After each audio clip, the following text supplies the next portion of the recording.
안녕하세요. 커피앤톡입니다. 오늘도 와주셔서 감사드리고요. 바로 사연 읽어보겠습니다. 안녕하세요. 이런 콘텐츠를 이용하게 된 지 얼마 안 되었는데요. 가장 처음 알게 된 채널이 바로 이 채널입니다. 많은 사람의 이야기를 들으면서 푹 빠지게 되었어요. 정말 청소할 때마다 찾아 들을 만큼 너무 애청하는 채널인데 이렇게 저도 사연을 보낼 수 있는 날이 생기다니 기분이 새롭네요. 참, 세상에는 별별 사람이 다 있는데 저에게도 그 별별 사람에 속하는 악연이 있습니다. 다 지난 일이라 여기며 지냈는데 또다시 그 악연과 마주하게 된 일이 있었어요. 그래서 이 김에 그날을 떠올리며 그때의 이야기를 해볼까 합니다. 제 지금의 남편과는 초등학교 동창이에요. 제가 어린 시절 살던 시골은 초등학교 2군데, 중학교 2군데, 고등학교 2군데 이렇게 각 2개씩 있는 크지 않은 곳이었어요. 그래서 초등학교 동창이 서로 다른 중학교로 진학을 하게 되어도 학교길에 자주 마주칠 정도라 학교에 다니다 보면 자연스럽게 친해질 수밖에 없었어요. 그렇게 지금의 남편과는 유치원 때부터 초중 고등학교까지 모두 같은 곳을 다니게 되었어요. 같은 동네 친구였으니까 저희에게는 너무도 당연한 것이었죠. 그렇게 남편과는 아주 어릴 때부터 친구로 지내며 학창시절을 함께 보냈어요. 남편은 공부를 정말 잘했는데 당시만 해도 남자는 기술을 가져야 한다고 많이들 말했고 남편의 부모님 역시 그이가 공대를 가는 것을 무척 원했어요. 남편은 그 당시 딱히 원하는 진로가 없었던 터라 부모님의 뜻대로 공대에 진학하게 되었죠. 미래를 보아도 나쁘지 않다고 생각했다고 하더라고요. 저와 남편은 서로 다른 대학교로 진학을 하게 되어도 멀어지지 말자고 약속했지만 대학교에 입학해 자신만의 생활에 집중하다 보니 자주 만나서 시간을 함께하기는 쉽지 않더라고요. 그렇게 명절이나 모임 때 간간히 기회가 될 때 고향에 내려가서 만나게 될 때 안부를 물으며 지냈어요. 그러다 제가 연락을 완전히 끊게 되었던 몇 년의 공백을 보낸 뒤 많은 시간이 흘러 저는 남편과 재혼을 하게 되었어요.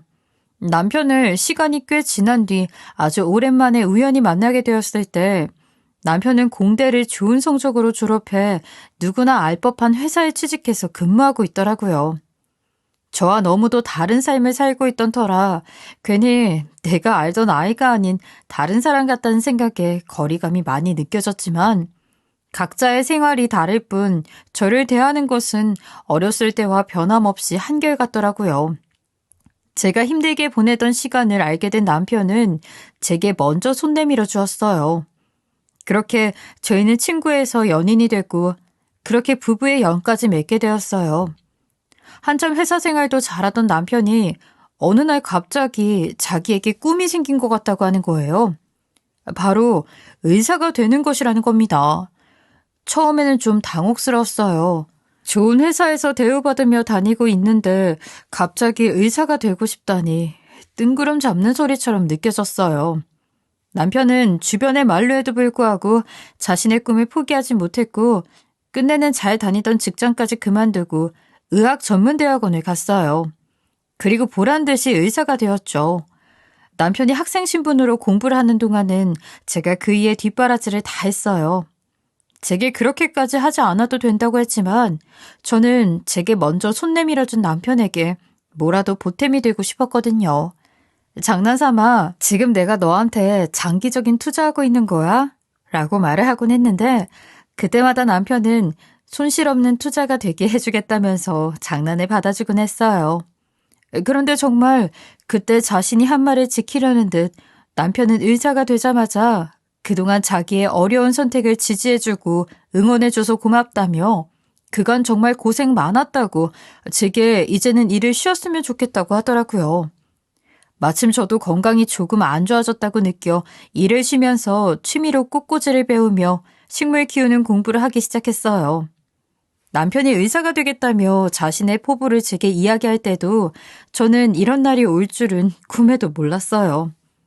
왜냐면 제가 살아온 세월이 너무도 지독스러워서 팔자를 잘못하고 태어났다는 생각까지 했었거든요.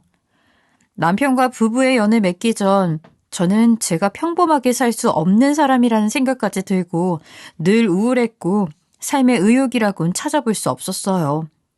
정말 죽지 못해 산다는 표현이 제 삶에 너무도 꼭 맞는 표현이라고 해야 할까요? 저는 그때 살아도 사는 게 아니었지만 차마 제 손으로 목숨 하나 어떻게 하지 못해 어쩔 수 없이 하루하루를 연명한 것이었어요. 앞서 잠깐 말한 것처럼 저는 현 남편과 재혼을 한 겁니다. 저의 조언은 정말 나락으로 떨어졌다는 것이 무엇인지 철저히 알려주는 지옥과도 같았어요. 억울하게 이혼당한 것도 모자라 제 배 아파 낳은 아이까지 빼앗기고 쫓겨났으니까요. 어린 나이에 뭣도 모르고 아이만 낳아주고 쫓겨나게 된 것이었어요. 이전 시댁 식구들은 저를 가족, 며느리, 그리고 아내가 아닌 그냥 애만 낳아주면 되는 기계 정도로 여겼던 것 같아요. 첫 임신 때 아들을 낳자마자 바로 저를 가차없이 버렸거든요. 만약 첫째가 딸이었다면 그 악마 같은 사람들과 어쩌면 더 가족의 연을 이어갔을지도 몰라요. 지금 생각해보면 첫째가 아들이라 천만다행이다 싶은 생각도 조금은 드네요. 제가 어떤 억울한 이혼을 당하게 됐냐고요? 참, 그때의 일들을 다 말로 설명하긴 어렵지만 떠오르는 몇 가지만 알려드릴게요.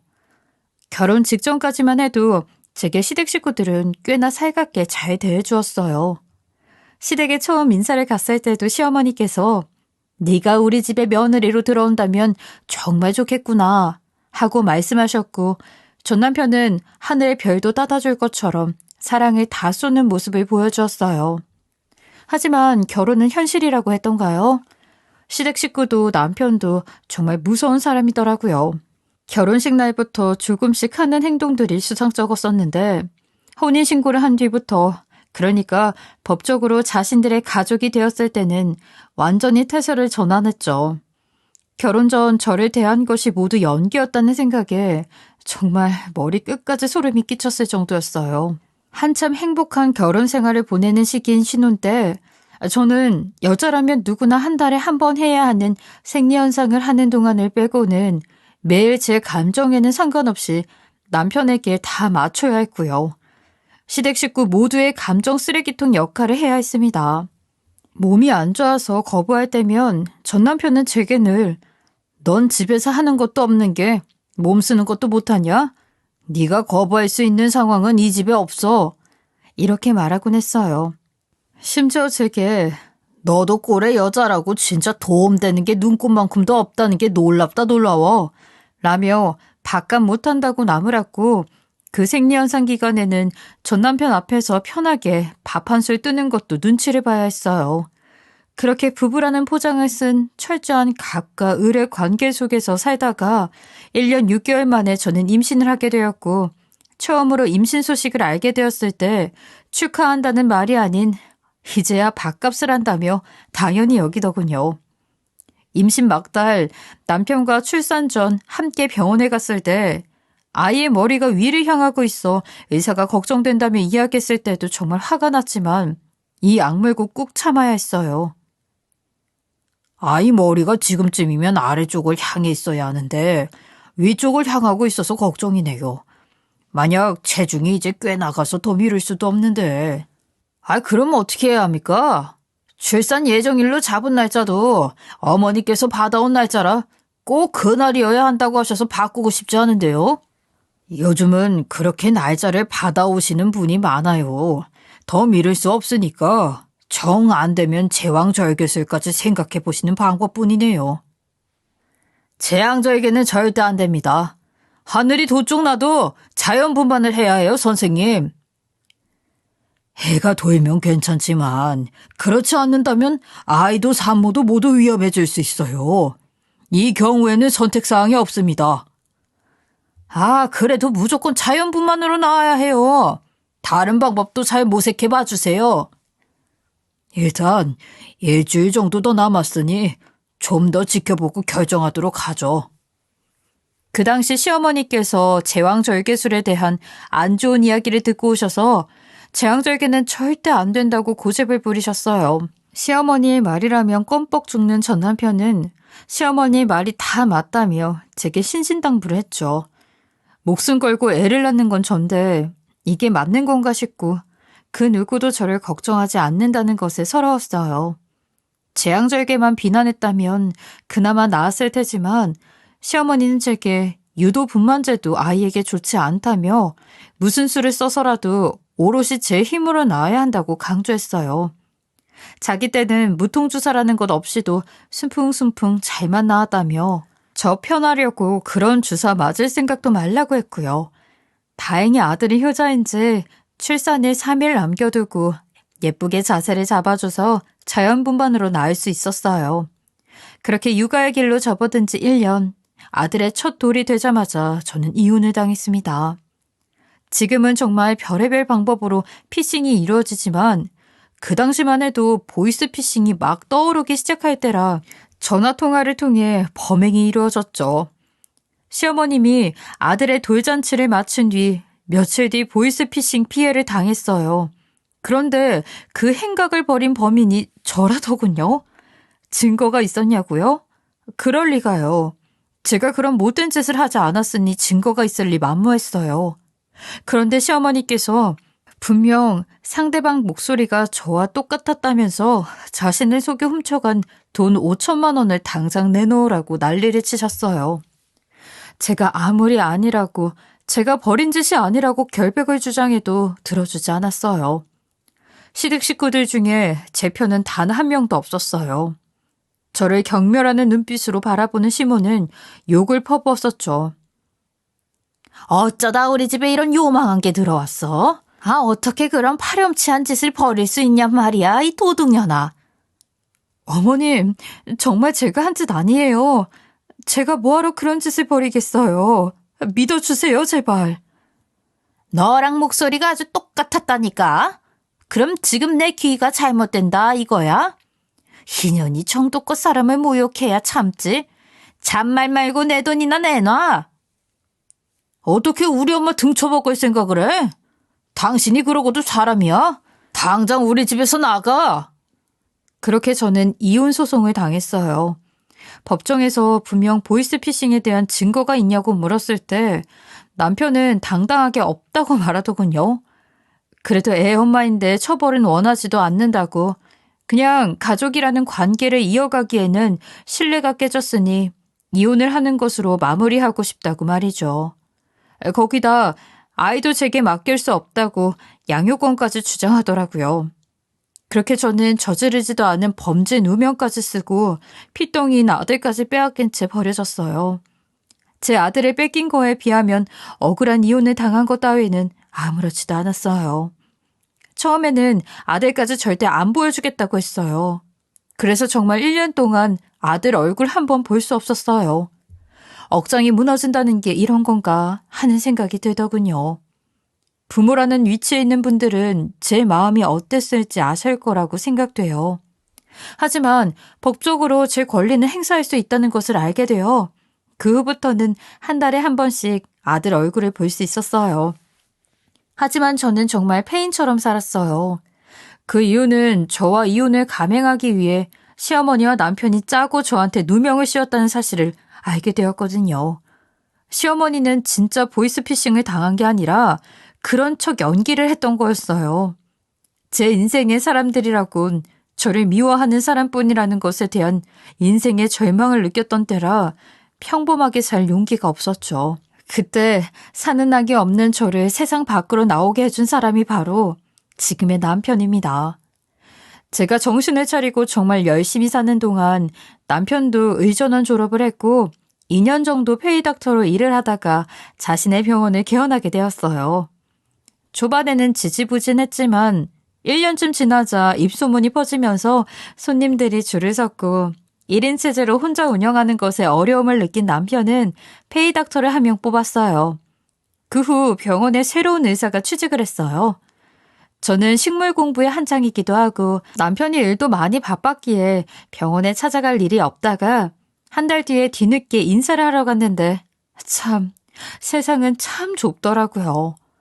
제 남편 병원에 페이닥터로 온 여의사가 다른 사람도 아닌 제 전 남편의 와이프였어요. 그 여자를 원래 알았냐고요? 아니요, 전혀 몰랐어요. 우연히 그 여의사 선생님의 핸드폰 배경화면을 보기 전까지는요. 처음 뵙는데 그냥 가기가 마음에 걸려 주변 카페에서 커피를 사갔어요. 마침 병원에 손님이 빠진 시간이라 한산했고 남편과 셋이 앉아 도란도란 이야기를 나누는데 여의사 핸드폰이 울렸고 그렇게 화면에 불이 들어오면서 보게 되었어요. 환하게 웃고 있는 여의사와 전 남편의 사진을요. 너무 당황스러웠지만 이제 와서 남편 병원이랑 한 계약을 파기할 수도 없는 노릇이었죠. 이 사실을 남편에게 알린다면 함께 진료보고 같이 일하는 남편까지 불편함을 느낄까봐 저 혼자만 아는 비밀로 묻기로 했어요. 하지만 이 비밀은 얼마 가지 못했어요. 이전 시모와 전 남편까지 우리 남편 병원에 나타났거든요.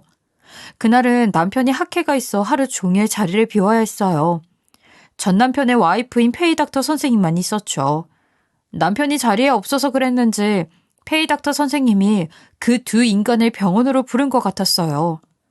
그런데 하필이면 그때 진료 시간이 거의 끝나갈 시간이라서 제가 남편 병원에 있는 식물들을 살피고 있었어요. 화분에 심어져 있는 큰 나무들을 화장실에 가져가 물도 주고 영양제도 주고 입 정리도 하며 낑낑대면서 옮긴 뒤 더러워진 화장실을 물청소도 하고 있었는데 딱 그 타이밍에 이전 시모가 화장실을 쓰기 위해 들어와 딱 마주치고 말았죠. 이전 시모는 처음에 저를 보고 잠깐 놀란 듯 보였지만 금방 평소의 얼굴로 돌아왔고 제게 아는 척하기 위해 입을 열었어요.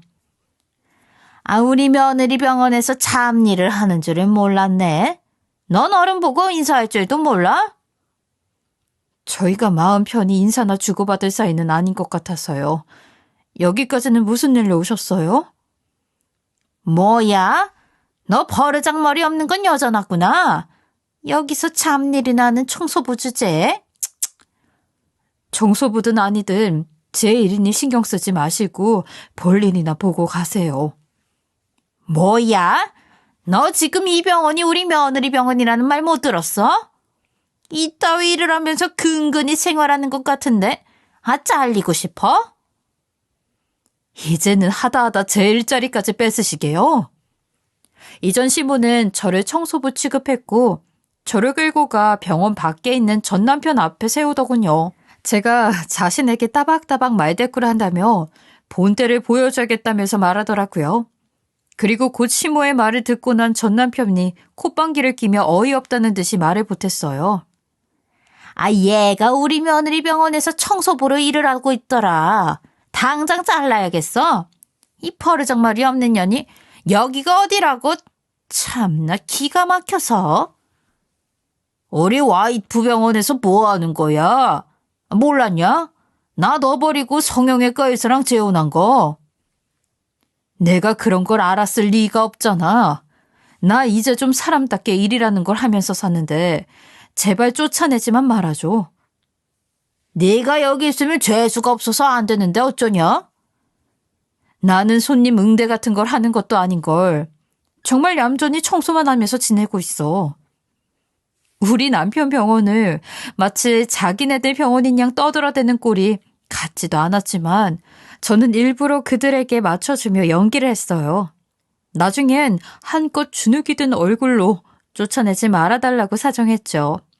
그렇게 자기들끼리 낄낄 깔깔대며 제게 모욕을 주고 있는데 시끄러운 소리가 전 남편의 아내인 페이닥터 선생님한테까지 들렸는지 밖으로 나와 상황을 살피더니 저를 보자마자 제게 한 걸음에 달려오더라고요.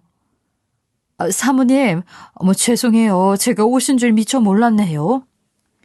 아유, 뭘요. 남편을 대신해서 열심히 일해주시느라 그런걸요. 제가 오늘 병원에서 기르는 식물 관리해주는 날이라 화장실에 오래 있었는걸요. 어쩐지 식물이 아주 튼튼해서 정성껏 관리해주시는 분이 있을 거라고 생각은 했는데 다 사모님 솜씨셨구나. 너무 대단하세요. 아이고, 대단하긴요. 제가 병원에서 할 수 있는 게 이런 것뿐이라 창피하네요. 아유, 사모님도 참 너무 겸손하세요. 제가 일하는 곳을 평소에 남편과 시어머님께서 많이 궁금해하셔서 오늘 마침 원장님이 자리를 비우시기도 했고 일도 거의 끝나서 오시라고 했는데 불편했다면 너무 죄송합니다. 네, 좀 시끄러운 분들이라 편하지는 않았어요. 아무리 그래도 병원 진료가 끝난 건 아니니까요. 네, 제가 미리 주의를 드렸어야 했는데 너무 죄송해요. 페이닥터 선생님은 제게 사모님 소리를 하며 극진히 떠받들어 주었어요. 뭐 자신이라는 원장의 아내니까 너무 당연한 모습이겠지만요. 전후 사정을 알게 된 이전 시모랑 전 남편은 경악했고 저는 그런 이전 시모와 전 남편이 제대로 상황 파악을 할 수 있도록 친히 알려주었어요. 여기가 니들 며느리 병원이라고? 여기 우리 남편 병원이고 내 남편이 이 병원장이거든? 예? 사모님, 그게 다 무슨 말씀이신지? 선생님께서는 지금 상황이 이해 안 되시는구나. 가족분들께서 이 병원이 며느리 병원이라고 지칭하더라고요. 그러면서 저를 청소부로 알고 잘라버리겠다고 하던데요. 저를 자르실 건가요? 자르다니요. 제게는 그럴 자격이 없는걸요. 죄송합니다. 가족들이 사모님께 무례를 범했나 보네요. 죄송합니다. 네, 그런 것 같네요. 제 심기가 지금 앞에 계신 이 두 분 때문에 몹시 불편하거든요. 이 병원의 의사의 가족이면 청소부한테 막대해도 되는 건가요? 무례한 분들이니 다시는 병원 출입은 절대 못하도록 해주세요. 청소부라고 깔보고 갑질하는 그런 분들을 어떻게 병원에 들여요? 죄송합니다, 사모님. 너무 죄송해요. 다시는 병원에 초대하는 일 없도록 하겠습니다. 전 남편의 와이프는 얼굴이며 귀며 새빨개져 발을 동동 구르며 제게 머리를 조아리며 죄송하다고 몇 번이고 사과를 했어요. 그리고 전 남편과 이전 시모에게도 어서 사과하라며 난리를 쳤죠. 저는 페이닥터 선생님의 사과는 받았지만 전 남편과 이전 시모의 사과는 끝까지 받지 않았어요. 진심 어린 사죄 따위 할 수는 없는 사람이라는 걸 너무 잘 알았으니까요. 저는 전 남편과 이전 시모를 지나치며 페이닥터 선생님께 병원 관리에 소홀함 없이 신경 써주고 퇴근해달라는 말을 하고 그곳을 나왔어요. 문 너머까지 전 남편과 이전 시모에게 분노를 표출하는 페이닥터 선생님의 원망 가득한 목소리가 들렸어요. 그날 후로 제가 병원에 식물 관리를 해주러 병원에 갈 때마다 페이닥터 선생님은 제 눈치를 보기 바빴어요. 한석호 그러지 않아도 괜찮다고 이야기했지만 자신의 남편 전처인 제가 불편할 수밖에요. 그런데 인연이라는 것은 참 알 수 없더라고요. 저와 선생님 둘 다 서로에게 조심하면서 지냈지만 나쁜 감정이 있던 것이 아니라 그랬던 건지 아니면 둘 다 말로 설명하기는 불편하지만 통하는 게 있었던 걸까요? 저희는 언제 그랬냐는 듯이 너무도 친한 사이가 되었어요. 친해진 계기는 바로 페이닥터 선생님의 이혼 때문이었어요. 갑자기 무슨 말이냐고요? 저와 얼굴을 붉혔던 그날 이전 시모와 전 남편이 제게 한 갑질로 페이닥터 선생님도 그 두 인간의 본 모습을 모두 알아버렸고 그 문제로 다툼이 끊이지 않았다고 해요. 처음 시작은 전 남편이 잘못했다, 오해가 있다며 둘러댔는데 그 모습이 너무도 꼴불견이었고 정이 떨어지기 시작했다는 거예요. 그 다음엔 제 욕을 하더랍니다. 제가 너무 멍청해서 당한 것뿐인데 그게 어떻게 자기들 잘못이냐면서 말이죠. 속인 사람만 잘못이냐고 속은 사람도 잘못된 것이라면서 자신들의 잘못을 제게 덮어 씌웠다고 하더라고요. 하지만 그럴수록 선생님의 미움을 사는 일을 자처하는 것밖에는 되지 않았고 일말의 반성도 없는 전 남편의 행동에 이혼 소송을 진행하게 되었다고 해요. 처음에는 그 부부가 이혼하는 줄 몰랐어요. 페이닥터 선생님이 그 일이 있고 두어 달쯤 지났을 때 제게 저녁을 대접하고 싶다고 먼저 손을 내밀어 주었고 둘이 식사를 하며 정말 많은 이야기를 나누면서 선생님이 자신의 부부관계에 대해 털어놔 알게 되었죠. 선생님은 마치 자신이 잘못한 것처럼 제게 여전히 너무 미안해 하더라고요.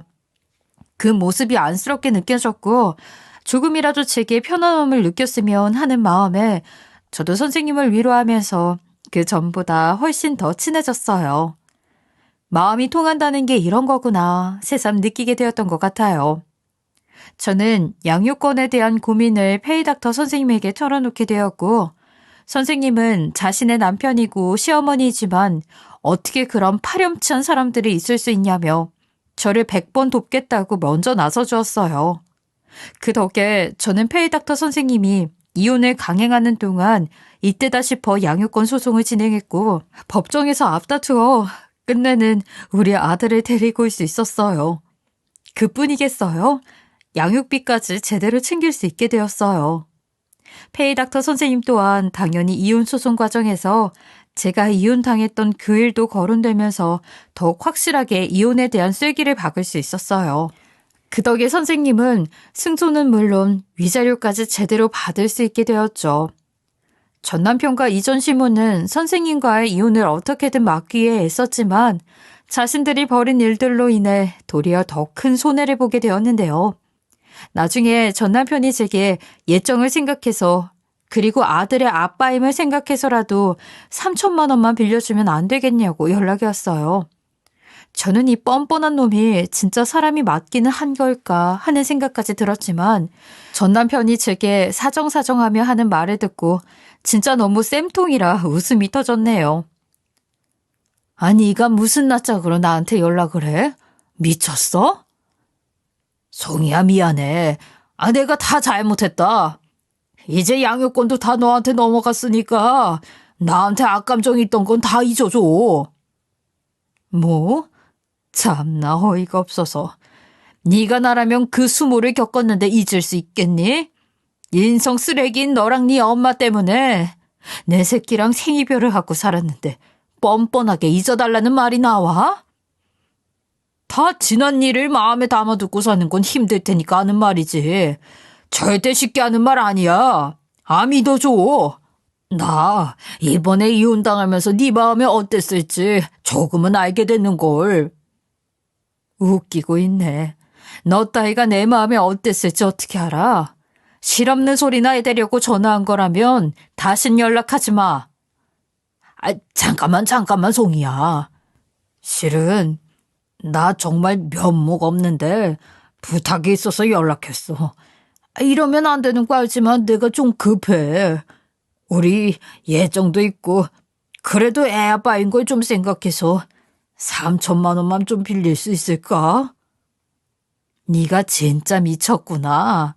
내가 그렇게 우스워? 다신 연락도 말고 우리 애 아빠랍시고 볼 생각도 마.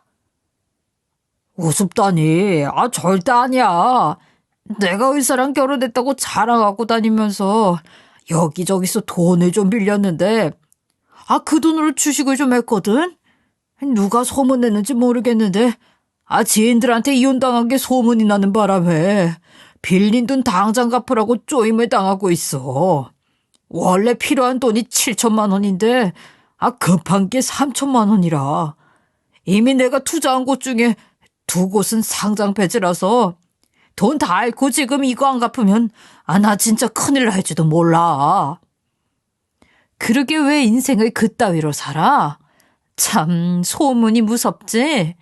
나도 너 따위한테 이혼당하고 폐인으로 살면서 정말 가진 소문에 시달려봐서 알아. 얼마나 힘들겠어? 그치? 그런데 어쩌냐? 그 소문 낸 사람이 난데. 네가 알아서 잘 해결해봐. 소문이야 누가 냈든 지금 그게 중요해? 사기로 고소당하고 콩밥 먹기 싫으면 열심히 발버둥 쳐봐. 사실 전 남편과의 결혼 생활 당시 제 모든 사정을 알고 저를 살뜰히 챙겨주시던 분이 계세요. 전 남편 친구의 아내분이었는데 그분과는 제가 지금의 남편과 재혼 후에도 늘 안부 연락을 나눴어요. 그리고 페이닥터 선생님과도 통하는 부분이 많아 금방 친해졌던 분이더라고요. 정말 우연히 페이닥터 선생님을 뵈러 그분이 병원에 찾아왔다 마주치게 되었어요. 어쩌다 보니 셋이 함께 대화 나눌 시간이 아주 짧지만 생기게 되었어요. 그분께서 하는 말씀이 전 남편이 자신의 남편에게 돈을 빌려간 적이 있는데 아직 갚지 않은 것 같다고 고민을 털어놓더라고요. 당시 전 남편이 의사 와이프랑 결혼해 이제 돈방석에 앉을 일만 남았다면서 자랑을 했고 그걸 핑계 삼아 돈을 빌려간 듯 하다고 하더라고요. 그래서 눈치챘어요. 전 남편이라면 그 친구뿐 아니라 주변 사람들에게까지 다 그런 행동을 했을 거라는 걸요. 전 남편은 거칠에만 번지르르 한 사람이라 다 예상이 됐어요. 그분의 말을 들은 페이닥터 선생님은 이혼 사실을 밝혔고 저는 전 남편이 이혼했다는 사실을 남편분에게 말해달라고 했어요. 그리고 결과적으로는 전 남편과 페이닥터 선생님의 이혼 사실이 일파만파로 전 남편의 주변인들에게 빠르게 퍼져나가게 된 거예요. 전 남편은 이혼 사실이 온 동네에 알려져 빌린 돈을 당장 갚으라고 독촉을 받게 되었던 거죠. 거기다 설상가상으로 페이닥터 선생님과 이혼을 하면서 많은 위자료를 주는 바람에 빚을 정리할 금전적 여유가 없었던 거예요. 결국 전 남편은 주변인들에게 빌렸던 빚을 돌려막기로 갚느라 제2금융, 3금융 할 것 없이 여기저기서 대출을 끌어다 받았지만 그걸로도 부족해 이전 시모의 앞으로까지 대출을 받아야 했어요. 그나마 이전 시모 앞으로 가지고 있던 집까지 급하게 처분하느라 제값도 못 받고 집까지 팔아버린 모자는 월세방 한 칸 얻을 보증금도 없어 무보증인 반자를 겨우 얻어 지내게 되었다고 해요. 아들이 아빠를 찾는 통에 어쩔 수 없이 연락했다가 전 남편의 형편까지 듣게 되었고 엄마라고 천류를 끊을 수는 없는 노릇이라 아들과 전 남편을 만나게 해주려고 했던 것뿐인데 전 남편은 반자방이라 바퀴벌레가 그득해 차마 아들을 자신의 집에 오게 할 수는 없다며 거절하더라고요. 아들은 전 남편이 자기와 만나기를 거부했다고 생각해 다시는 만나지 않겠다고 했어요. 괜히 제가 다 미안했던 날이었죠. 양육원을 가지고 오기 전에 현 남편과 정말 많은 대화를 나눴어요. 그리고 늘 남편은 제게 소중한 것은 자신도 소중하다면서 제 아들이 우리 부부와 함께하는 그 순간부터는 누구의 아들이 아닌 저와 자기의 아들이라고 말해주더군요. 그리고 기다림 끝에 전 남편에게서 양육권을 뺏어온 날 저만큼이나 제 남편도 기뻐해 주었어요. 정말 따뜻한 사람이죠. 너무 감사하게도 저의 현 시댁 식구들 모두 제 아픔을 자신의 아픔처럼 보듬어 주신 분들이었고 제 아들을 마치 자신들의 손주인 것처럼 가슴으로 품어주시네요. 사람으로 인한 상처는 사람으로 치유한다고 하잖아요. 저는 지금의 시댁 식구들과 제 남편으로 인해 거의 치유가 되었어요. 제 아들은 처음에는 남편이 많이 어색했는지 아저씨라고 불렀어요. 남편은 그런 아들의 모습까지도 사랑스럽다고 해주었죠. 그 덕에 최근에는 아들이 남편을 아빠라고까지 부르기 시작했어요. 그리고 정말 친부자처럼 함께 잠을 자는 날도 생겼답니다. 아들과 남편이 한 팀을 이뤄 저에게 장난을 걸어오는 날도 부쩍 많아졌어요. 이전에는 몰랐던 행복들을 이제야 온전히 제 것처럼 누리고 있는 요즘입니다. 사람에게는 누구나 자신이 가장 힘들 때 귀인이 찾아온다고 해요. 저의 귀한 인연은 지금의 제 남편인가 봅니다. 그 일을 만나고 정말 사랑받는 것이 무엇인지도 알게 되었고 가족이 어떤 것인지도 알게 되었잖아요. 그리고 가정이라는 울타리가 얼마나 저에게 용기를 주는지도 경험했고요. 제 아들에게도 어쩌면 인생의 첫 귀인이 제 남편이지 않을까 생각해 봅니다. 저의 아들도 안정적인 분위기에서 이제야 비로소 마음의 안정을 찾아가게 되었으니까요. 비록 친아빠에 대한 갈증은 있겠지만 전 남편과 이전 시모에게서 받는 배움보다 훨씬 따뜻하고 풍요롭지 않을까요? 엄마가 가장 필요한 시기에 제 품을 떠나 어린 아기가 얼마나 외로웠을까 생각하면 여전히 가슴이 아리지만 앞으로 함께할 날들이 더 많기에 다행입니다. 지금 이 사연을 마무리 지으면서도 방에서 단잠에 푹 빠져있는 남편과 아이 생각에 절로 미소가 지어지네요. 그리고 페이닥터 선생님께서는 여전히 남편 병원에서 근무하고 계세요. 참 우여곡절이 많았지만 지금은 좋은 관계를 쭉 유지해오고 있습니다. 남편도 지금은 전 남편의 아내였다는 사실을 알아요. 우스갯소리로 새엄마가 친엄마와 새아빠 병원에 다녀서 족보가 이상해질 뻔하고 말하곤 해요. 아들은 페이닥터 선생님은 그전에는 전혀 따르지 않았다고 해요. 선생님 말씀에 따르면 자신을 배려한답시고 아들을 시모가 많이 나무랐다고 하더라고요. 그래서 관계가 서먹했다고요. 하지만 지금은 이모라고 부르며 너무 잘 따른답니다. 하나씩 제자리를 찾아가는 것을 보면서 어른들 일로 인해 제 아들이 너무도 큰 피해를 봤다는 생각이 들곤 해요. 그래서 아직은 너무나 애틋하네요. 죽고 싶을 만큼 고단한 날들을 보내고 있던 제게 손 내밀어준 남편. 그리고 본인이 의사가 될 때까지 뒷바라지 해줘서 너무 고맙다는 남편. 우리는 서로 고마움을 알고 살아갈 거고 세상 그 무엇보다 소중한 제 아들과 꾸려가는 모든 날이 언제나 단란한 즐거움으로 가득하도록 노력하는 아내 그리고 엄마가 될 거예요. 지난 과거는 이제 모두 묻어두고 다정다감한 아내와 엄마로 앞으로의 날들을 살아갈 것입니다. 이혼 가정이 많은 요즘 시대는 저와 비슷한 일은 아니더라도 저희 아이와 비슷한 환경에 놓인 아이들이 덜어 있을 것 같아요. 부디 그 아이들이 조금 덜 상처받고 더 많이 사랑받았으면 좋겠어요. 가정의 평온이 곧 아이들의 행복이라고 생각되네요. 저의 긴 사연을 들어주신 분들께 감사드리며 애청자분들 모두의 가정이 평온하길 소망합니다. 지금까지 커피앤톡이었습니다. 오늘도 끝까지 함께 해주셔서 감사하고요. 다음 영상으로 또 찾아뵙겠습니다.